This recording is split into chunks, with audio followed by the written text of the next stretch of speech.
I am so excited to finally reveal to you guys my top 10 books of 2025.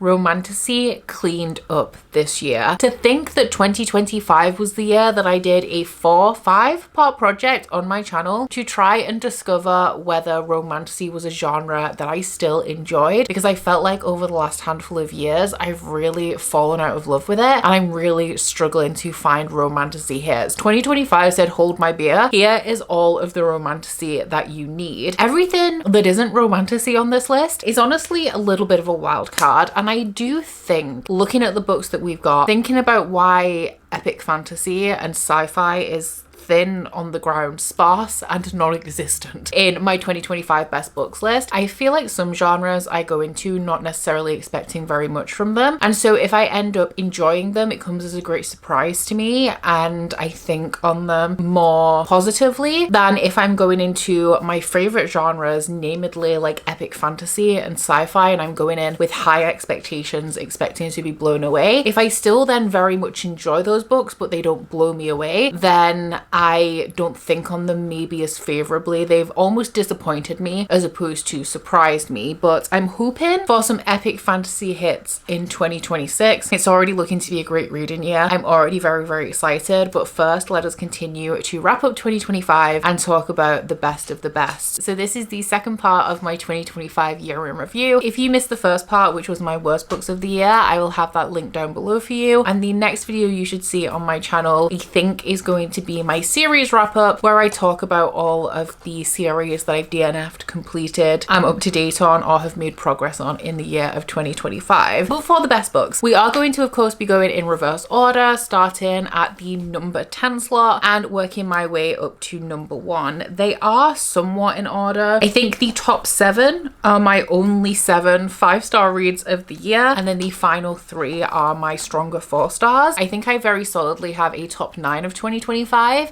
and then the number 10 spot, there was a handful of really strong 4-star contenders for this spot, but the one that I've decided to put in at number 10 is one that, like I said, came as a great surprise to me, and that was The Deal by Elle Kennedy. So I knew that this was a very popular series and has been for many, many years, so I went into it with some trepidation, expecting it to feel kind of outdated, and with new adult romance that was originally indie published, some of them have not necessarily problematic themes, but they can lean into dramatic effect and maybe not deal with topics as sensitively as we see typically in romance published more recently. So I went in kind of anticipating all of this, but The Deal actually really blew me away. So this one is a sports romance. It's a college hockey romance following a girl who is generally very good at school and she has a crush on a football player. So the love interest in here is the star of the college hockey team, and he is failing a lot of his classes, and one of them is almost impossible to pass, but our main character seems to be acing it.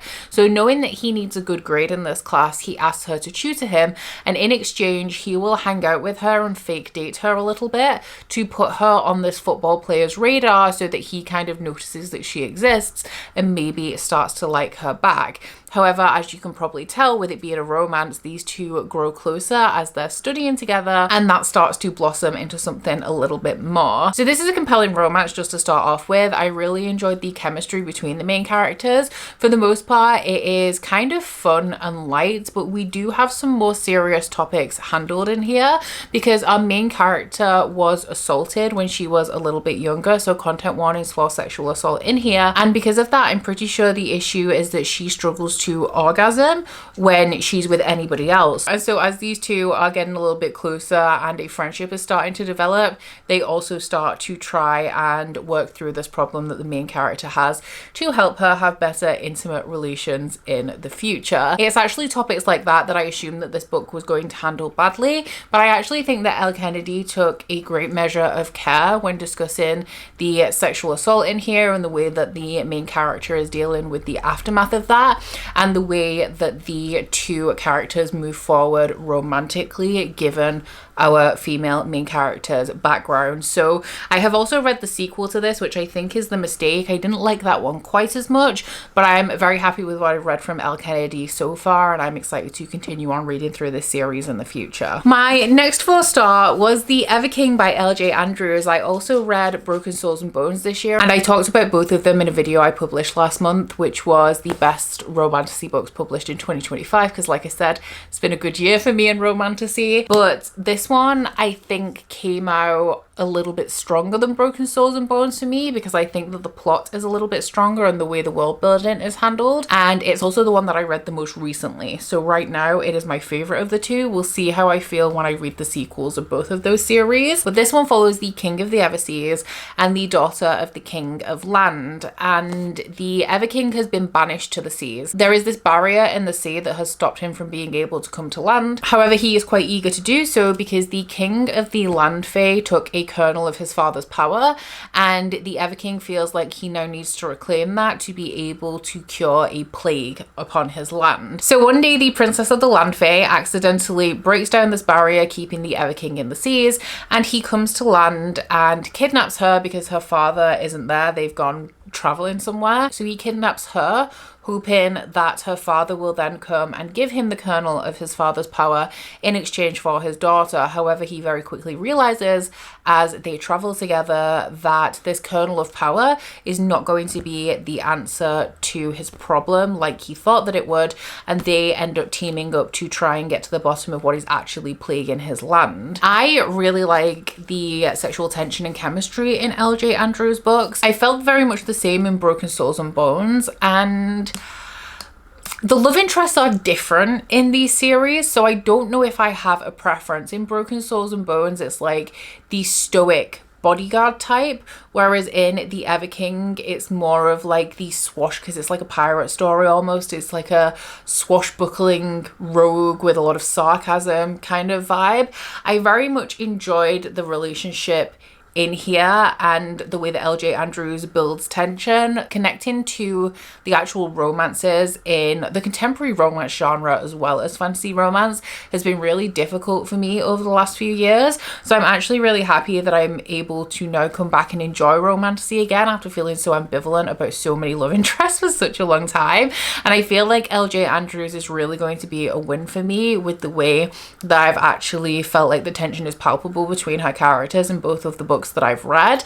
This one I do feel like does a better job of the world building than Broken Souls and Bones, and I think that this series in particular is nothing necessarily out of the ordinary for the romantasy genre, which is why it's a 4-star as opposed to a 5. But if you are a fan of similar romantasy to me, if you've enjoyed any of the books that I'm going to be talking about in this video that fall into the genre, then I feel like L.J. Andrews is a solid choice for you. And from what I've read so far, I think that her work is pretty consistent, and I'm excited to continue on and explore more and hopefully catch up on this series and start the Broken Kingdom series in 2026. One that I did not expect to love as much as I did was Terror at the Gates by Scarlett St. Clair. This one is the last of the 4-stars we're going to be talking about, but I have read and enjoyed Scarlett St. Clair in the past. I've read the first 2 books in her Hades and Persephone series, and I did enjoy them, but they didn't make a favourites list of the year or anything like that.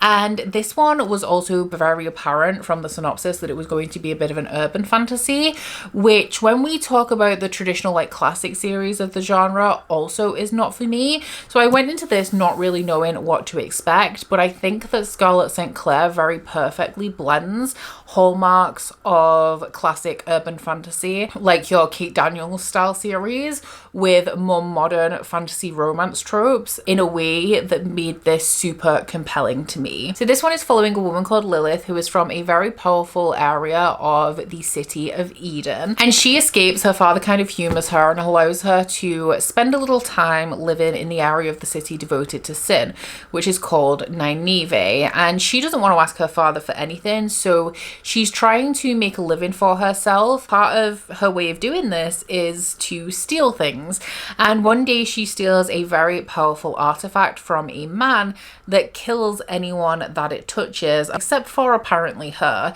So to try and get to the bottom of what this artifact actually is, she turns to the man who is kind of her friend and also the the leader of Nynaeve, Zahariev, and ask him to help her to find this artifact's origins. So this to me was a perfect blend of like Crescent City, which is one instance of an urban fantasy that I love because it's on the scale of like an epic fantasy and has that level of complexity, and like I said, the classic urban fantasy series and paranormal romance that I don't particularly enjoy but I know was very, very popular back in the day. Specifically, one that I have read and liked is the Fever series. I've read the first book in that by Karen Marie Moning. It was giving kind of those vibes blended with Crescent City. Something that I really loved about this book is that it deals heavily in religion and religious trauma, which our main character is suffering from. There is no religion specifically mentioned in this book, but as you can probably tell from the way the world is set up with the city being called Eden, a lot of the religious practices in this world very closely mirror Christianity,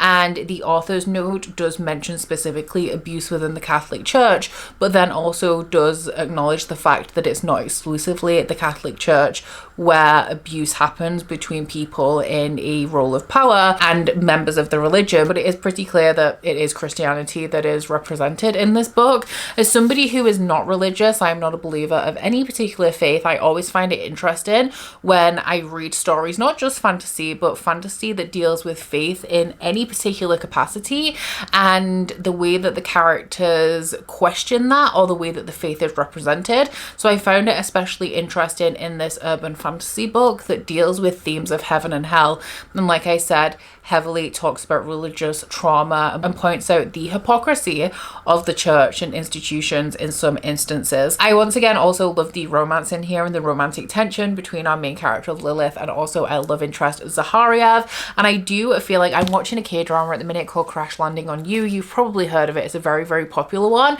but it has all of the good stuff. It has the touch her and die. It has kind of like a he fell first element to it, which I'm always a sucker for, and also like the overprotective stoic bodyguard type, which we've already talked about in relation to like Broken Souls and Bones, and that's who Zahariev is. So I feel like talking about these books right now whilst also watching Crash Landing on You is giving me an extra appreciation for them. But once again, if you have similar taste in fantasy romance to me, this one is a little bit different because it's an urban fantasy, but specifically the romantic relationship I think will really work for you. So the next two books are my two wildcard 5-star reads. The first one is Killers of a Certain Age by Deanna Rayborn. This one I thought was going to be a cozy mystery about some doddery old grandmas on a mission, and that is not what this book was. I don't even know what genre I would specifically put this in, so I'll just tell you guys the synopsis and y'all can make your own mind up. But this is following a group of ladies who are in their 60s, and they used to be assassins. They've just retired, but they were assassins for this secret organization that was put together after World War II to hunt down the remaining Nazis and kill them, because the governments were pretty happy to just kind of let them go if they disappeared and faded into obscurity. And so upon their retirement, this organization has gifted these ladies a cruise, which they are all getting together at the beginning of this book to go on this cruise together. But very shortly into the cruise, they happen upon somebody there who works for the agency that they do, and they realize that that means there is either a hit on this ship and they're going to be collateral damage, or they are the hit on this ship. So this sends them on kind of like a wild goose chase where they have to chase up old connections and use all of the skills that they have in their arsenal to essentially evade the organization that they've dedicated their entire lives to.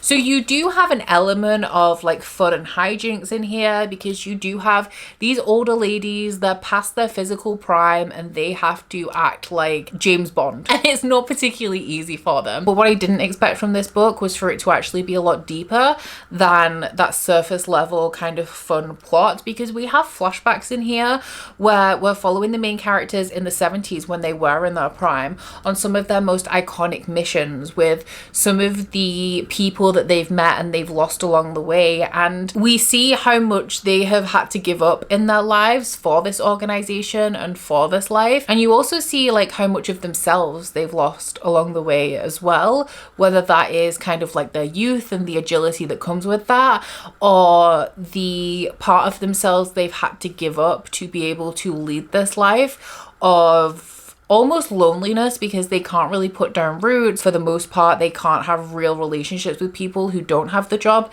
that they do because their lives are so secretive. And I'm really glad that I read this because I think that those two elements balance each other really perfectly, so that you do have a novel that is like fun and full of hijinks, but then also has a lot more to it as well, and is a lot more emotional than I anticipated it being. And the other wild card was The Boyfriend by Freida McFadden, and I know there's a lot of Freida McFadden lovers out there, and I also know there's a lot of Freida McFadden haters, but this is the perfect example of a book that I had very little expectations for that kind of blew me away. So this one is a thriller following a woman who has a terrible dating history. She lives in the big city and she thinks that the men are terrible, and her mother is always pressuring her to settle down.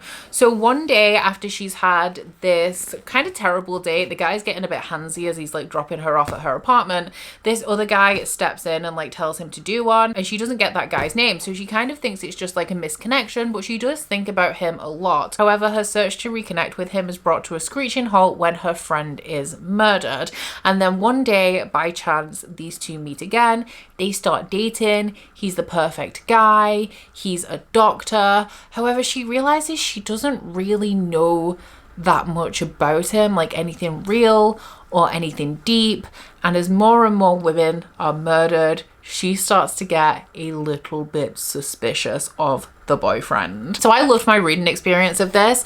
I think I was alternating between reading a little bit physically and also listening to the audiobook, but I was very much just along for the ride. And based on that synopsis, I don't know about you guys, but when I first read it, I had a bunch of preconceptions of the way that this book was going to go. And for the longest time, the book was going exactly as I expected it to. And I was loving my reading experience because I think even though nothing surprising was happening, and actually not a lot was happening, Freida McFadden has a really compelling writing style that made me want to keep reading, even though in terms of the plot, nothing was really impressing me. And I think because she lulled me into such a false sense of security for such a long time, where everything was going exactly the way I had anticipated it to, when it started to turn in a different direction, I was completely blindsided. I was out walking the dog when I was listening to the audiobook and the plot twist kicked in, and I audibly gasped out in the street. I was so taken aback by it. So this book was just so entertaining for me. I loved my entire experience of reading it, and when a thriller really shocks me and takes me by surprise, I tend to rate it quite highly. So like I said, I know there's a lot of Freida McFadden haters out there, but for me, the entertainment value and the shock factor of this is what made me love it so much, and I'm definitely excited to read more from Freida McFadden in the future. I really want to watch The Housemaid actually, and I have that on my Kindle because I think most, if not all, of Freida McFadden's books are on Kindle Unlimited, so I definitely hope to pick that one up very soon so that I can watch the movie as soon as possible. Now it's time for my only epic fantasy on this list, which I know I'm shocked as well, and you may be even more shocked when you find out that it's Valor by John Gwynne, because I don't feel like this is a popular opinion in terms of being people's favourite book in the Faithful and the Fallen series. But this one is the second book in a 4-book epic fantasy series. The Banished Lands is the world that this is set in, and we have read all of the Banished Lands books in 2025 for my Epic Fantasy Book Club Catch-Up Book Club. We actually just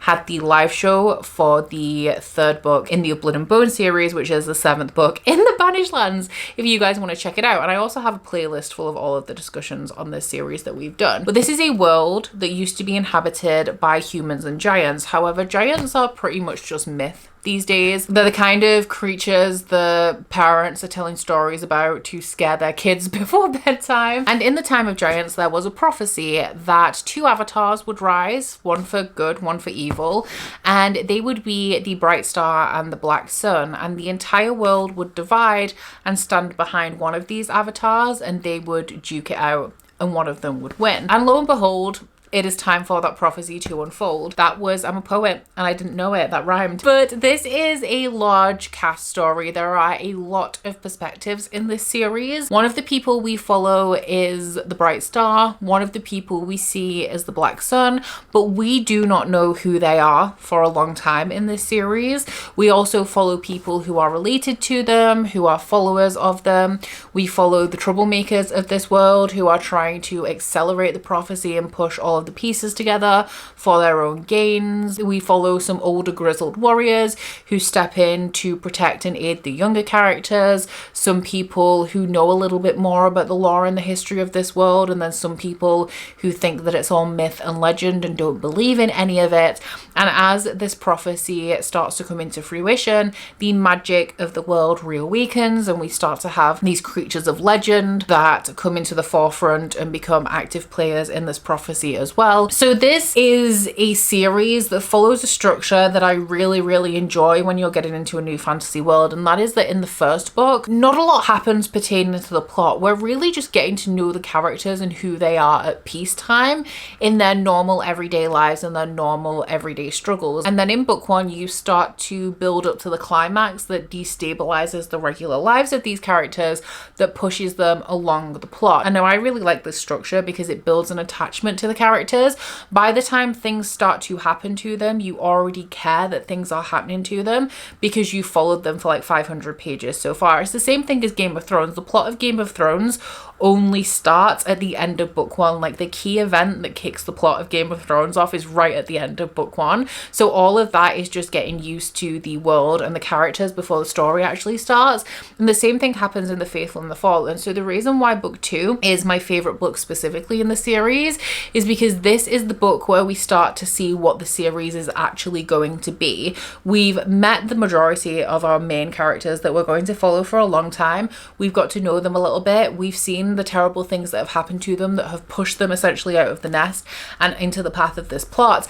And then we start to see what the plot is actually going to be and what the tone is for the rest of this series. And I liked the direction that the series went in, and so I gave Valor 5 stars. I gave Malice, Ruin and Wrath 4. I also think that Ruin is a very strong contender, and I also really loved Malice. There's only Wrath where I would say there were a couple of things that I didn't love about it, but overall as a series I enjoyed The Faithful and the Fallen more than I enjoyed the Of Blood and Bone series, because it is a lot longer, it's a lot slower, the books are thicker, there's more of them, and because of that I had a greater emotional attachment to the characters in here. I do think that there are things that the Of Blood and Bone series does better than the Faithful and the Fallen series, but I think for me, somebody who likes a slow fantasy story where character connection is incredibly important, The Faithful and the Fallen does come out slightly on top. I also cried during every one of these books apart from the last one.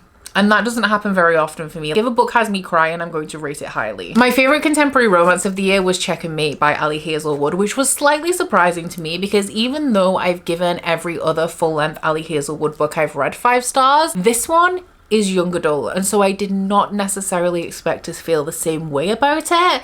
But damn, Elle Hazelwood just never misses. I'm actually currently reading an Elle Hazelwood. I'm 30 pages in and I'm ready to go. Like, she truly does not miss. But this one in particular is about a girl who used to be a chess whiz. Her father was very big in the chess world, and so she kind of followed in his footsteps. However, because of something that she does not really want to talk about, she no longer wishes to play chess competitively. And right at the start of this book we find out that her father doesn't live with them anymore. We don't know what's happened to him. We don't know if he is even alive or whether he's left or whether he's missing. We have no idea where this man has gone, but he is not at home with his family. And so she has taken it upon herself to sacrifice her own future, and she's decided not to go to college so that she can look after her younger sisters because her mother is also chronically unwell, and so she struggles to have like a regular work schedule. All of this is creating a lot of pressure obviously on our main character Mallory's life, and one day her friend begs her to participate in this charity chess competition. She doesn't really want to do it because she doesn't want to play chess anymore, but because it's just for fun and it's really chill and low pressure, she decides to go along, and she ends up placed in a match against the current world champion at chess, Nolan Sawyer, and she beats him. So then this becomes a little bit of an obsession for him, and he wants to make her play chess, and she's like, absolutely not, I'm not doing it, this is not who I am anymore. And she does really stick to her guns on that up until she's approached by somebody who wants to take her into, is it like a fellowship? I don't know a lot about chess. All I know about chess I'd learned from this book, but she's essentially approached by this woman who offers to pay her a lot of money to do almost like a chess sponsorship where she comes and she studies like the theory of chess, and maybe she'll play competitively over the course of a year, and this woman will pay her to do so. And because, oops, I just hit my step goal talking about books, that happens a lot. I promise I'm not trying to cheat my step goal, but she agrees to do it because she is now taking on the role of supporting her family, and she needs to make the money to be able to do that, and this woman is offering her quite a bit. And this obviously keeps throwing her into the path of this chess world champion, and it's a romance, so I'm pretty sure you can see how this goes. So once again, romantic tension.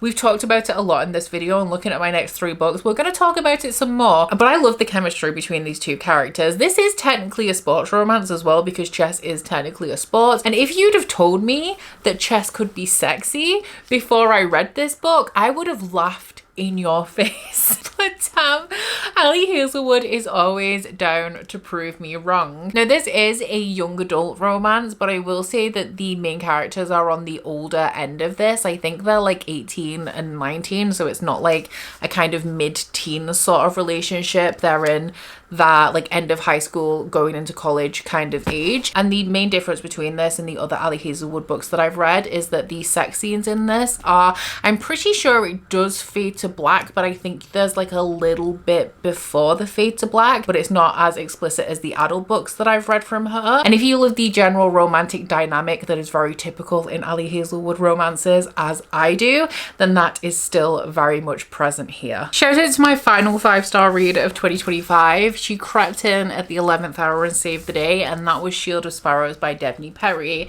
This is one that a lot of people told me I was gonna love, but you know what, when it comes to romantic recommendations these days, I don't want to believe it because there's so many times that it has gone wrong for me, but Shield of Sparrows really is that girl.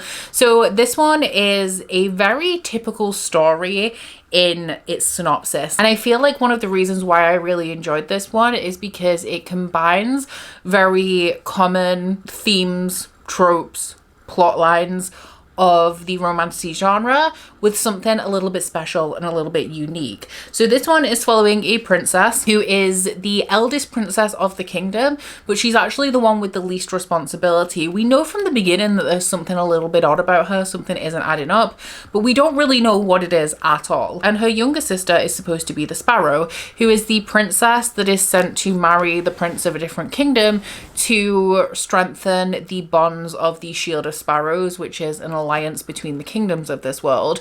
The reason why this alliance is so important is because every generation there is this huge eagle-like monster that flies over the world and decimates the land during its migration. So years and years ago, they set up the Shield of Sparrows to strengthen the bonds between all of the kingdoms so that they could band together to help survive the migration, as opposed to going to war with each other and then also having to deal with these big monsters in the sky destroying literally everything. So her younger sister is the Sparrow, as she's set to be married to this prince, but the king wants to speed up this marriage for his own purposes. So he invites a delegation, including the prince that the daughter's supposed to marry, to his kingdom under the guise of having some like unruly sea monsters that he would like to be slain, because the other kingdom are renowned for being really good at slaying monsters. So they arrive and the king is trying to like feel them out when they completely blindside him because they have killed 7 female monsters,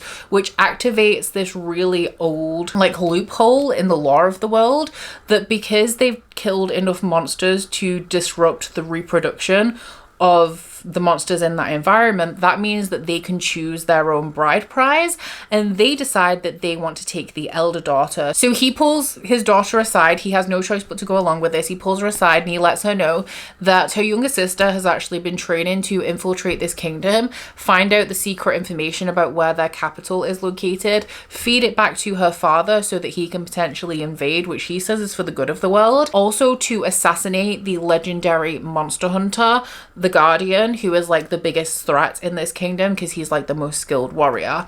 So our main character reluctantly agrees, and she does not have the skills to execute this plot at all because she's been forgotten and neglected by her father pretty much her entire life in favor of her younger sister.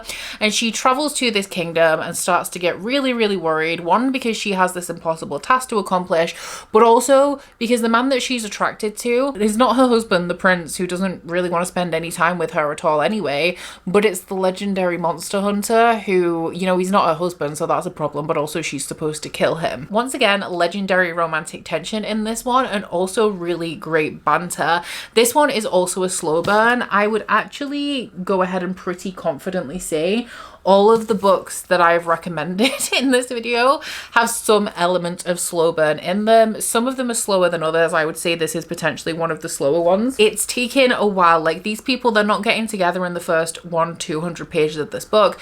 We gotta wait. We're playing the long game. And this one in particular was the kind of book where they're just kind of hanging out together. They're just in the same room together. They make eye contact, you know, their hands accidentally brush. And I'm giggling and kicking my feet over here because the tension is thick in the air, even if they're doing absolutely nothing about it, which once again, actually, it's the kind of stuff that K-dramas are made of, which is probably why I eat this shit up so much. It's actually probably the other way around. The reason why I like romantic K-dramas so much is because the way that the tension is like prolonged and drawn out reminds me a lot of like slow burn romance. But aside from the romance in this book, which I loved, it's not even, I want to say it's more of a reluctant allies kind of story than it is an enemies to lovers or a hate to love. They are enemies technically, but they're also supposed to be allies. So I don't know whether it counts as enemies to lovers, because she's been sent on this mission to obviously give away all of their secrets. They have her father's number. They know that something dodgy is going on, so they're both very wary of each other, and they kind of have to pretend to get on for like the good of the kingdoms, and because the other one hasn't actually done anything yet, there's no reason to dislike them kind of vibe. But aside from the romance, one of the reasons why I love this one so much and why it was a 5-star romantasy for me is because I felt like it did something a little bit different. The monsters in here, I believe, were inspired by the Witcher series by Andrzej Sapkowski, also of course the video game and the TV show, but to me they reminded me a lot of the robot dinosaurs in Horizon Zero Dawn. And no, they are not robot dinosaurs, they're more like regular animals but kind of reptilian. They have scales as well as fur, but it's the way that they're a little bit out of place in this world, because this is a world where there are normal animals as well, and then you have monsters, which are magical creatures that were placed here at some point by some of the, I think, the gods of the world. So they're a little bit out of place and they don't quite fit into the normal ecosystem of the world, especially because you have this additional plot line in here that the main character and the Guardian have to team up to investigate, because something is making the monsters behave more aggressively than they would normally, and the Guardian has devoted the last few years to kind of figuring out what's up. And with our main character being here now, she asks if she can help him out and she goes along for the ride. And then the last thing that made this a 5-star for me was there were so many plot reveals that I did not see coming, and I find that so rare in any genre. I'm always somebody who is distrustful of the information that is being presented to me in books. I'm always expecting everything to be a lie. I'm always expecting there to be another secret. So as I'm reading, I'm trying to kind of actively puzzle that out as we go along. So the amount of, there was one big plot twist in here that I knew from like page 10, but the rest of them I had no idea about, and I'm so excited for book 2 that's being released in April. I think the reason that this was such a hit for me is because there's so many things about it that I'm so familiar with in the romantasy genre, like the kind of dynamic that we have between the main character and the love interest. We have a princess who is forced into a marriage and she's expected to feed information back to her king. All of this is stuff that I've read before and I've really enjoyed in execution, but then it's paired with something a little bit different, which is the monsters and also the plot line that we have of the monsters behaving a little bit more unusually, and then plot twists on top of that. So this was a win all round for me. Not a perfect book, but there was a lot to love about this and definitely deserves a place on my favorites of the year. So considering I have so many romantasy books in my top 10 of the year, and I did the romantasy rundown project this year to find out whether I'd fallen out of love with fantasy romance or romantasy as a genre, only one of the books in this list is from that project, and that is Heavenly Bodies by Amani Eriyu. I'm so glad that I loved this because it's also one of my favorite Fairy Loot editions ever. I think it is beautiful, and I'll be honest, I feel like I could already do with a reread of this book because I feel like there is a lot going on in the world, and because I read it for a project, I read it on a little bit of an accelerated timeline. In 2026, I'm wanting to take a little bit more time with my reading, and I definitely would like to reread this before I pick up the sequel. But this one is set in a world that is based on the stars and also the zodiac. So our main character is from this kingdom of darkness, and I think a star comes. The stars are like the gods of the world. A star comes and kills her parents. She flees and is kidnapped by the King of Light, who brings her to his kingdom and kind of offers her sanctuary, but only if she trains to kill the star that killed her parents. Because now that he's killed her parents and taken over her kingdom, the King of Light, I think his kingdom's called Helios, is worried that the star is now going to come and conquer his kingdom. And in terms of the magic system, I'm pretty sure every citizen of this world can use a manifestation of their god's powers, but only a few people can use all three manifestations of that power. And our main character is one of them, and the King of Light's son is another. So to get her ready to assassinate the star, the king orders her to train with his son. Now, this is an enemies to lovers story because those two kingdoms have been at war for quite some time. And I think that Enzo believes that Alara's parents are responsible for the death of his mother, and Alara blames this kingdom and also kind of Enzo for the death of her parents in some way. So these two really do not get on, and it's very clear that Alara holds a lot of grudges against Enzo because she holds a grudge against his father and his kingdom, and therefore him by extension. And one of my favorite types of love interest, we've had a lot represented here, but one is the misunderstood hero. So the guy who we think is an enemy, but actually he's not all that bad. He either has reasons for doing what he's doing, or he's being blamed for something that somebody else is doing. And as these two are training together, they start to get to know each other better and find out that a lot of the things that they thought they knew about each other were actually misconceptions that have been perpetuated by somebody or something else.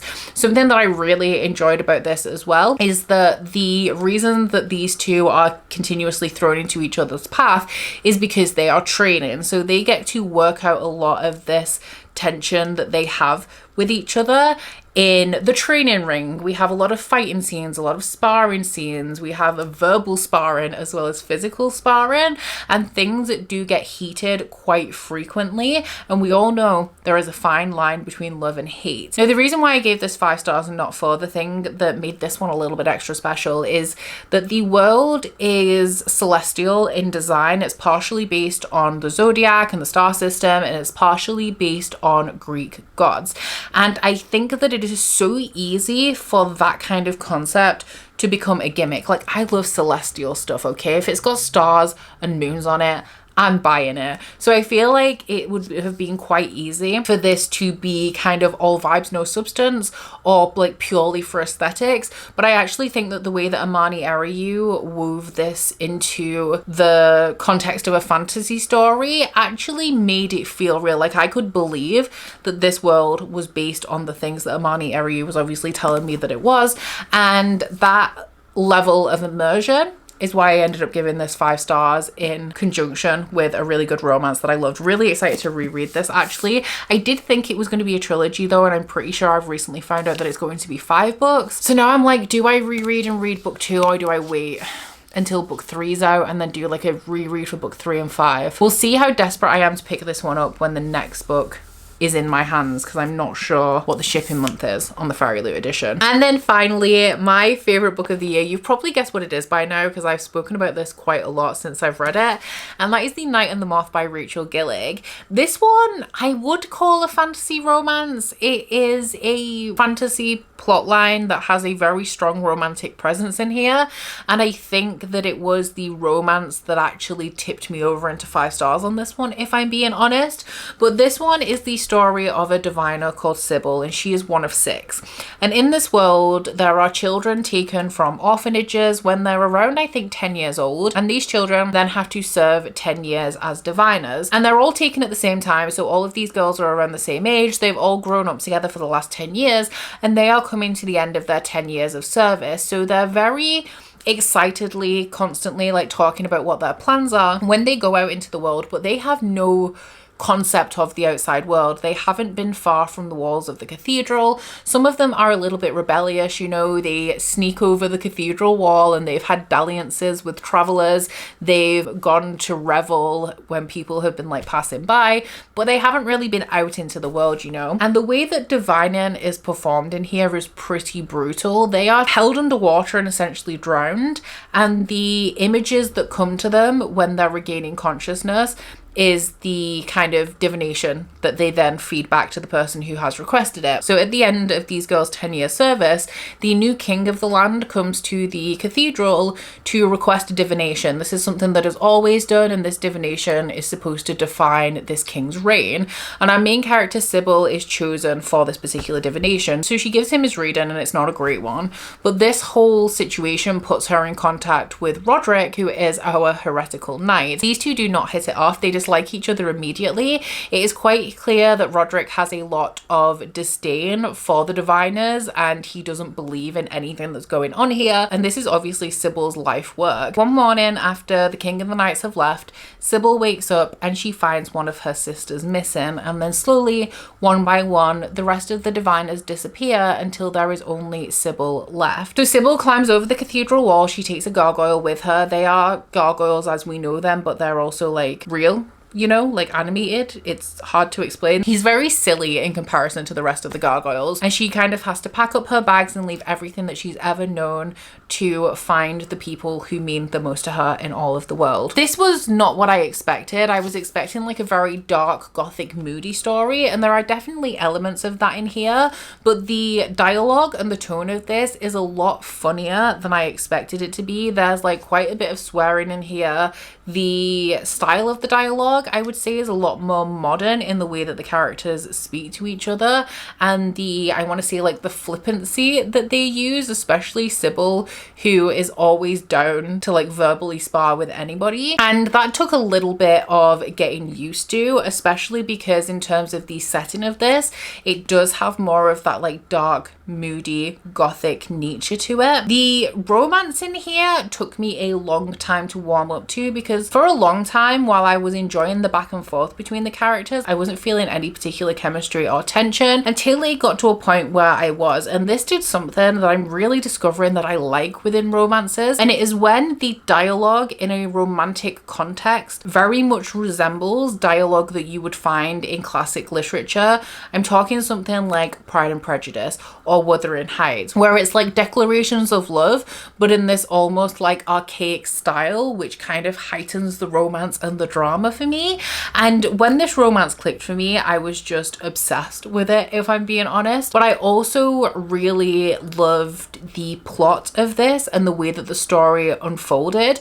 I loved the bittersweet element that we had, where Sybil is literally just looking for her sisters. When you think of the life that she's actually lived and how brutal the divination process is, and the fact that she's grown up isolated in this cathedral with just these 5 other girls, and now not only was she kind of preparing to go out into this world, which is all scary and new and not at all what she imagined, she's now having to face that alone because all of the girls that she's loved and grown up with have disappeared, and all she wants, like the only thing that she would have had to comfort her going out into the world after 10 years of service, was these girls that she's grown so close to, and now nothing at all is familiar and nothing at all is as it seems. Something that I also really love about Rachel Gillig, as I said about Shield of Sparrows, is I feel like her series, because I've also read the first book in her other series and then just didn't continue, but I will. That's on my reread and resume list, is One Dark Window, the first book in the, is it the Shepherd King duology, is that I feel like she is once again presenting like very common tropes and themes,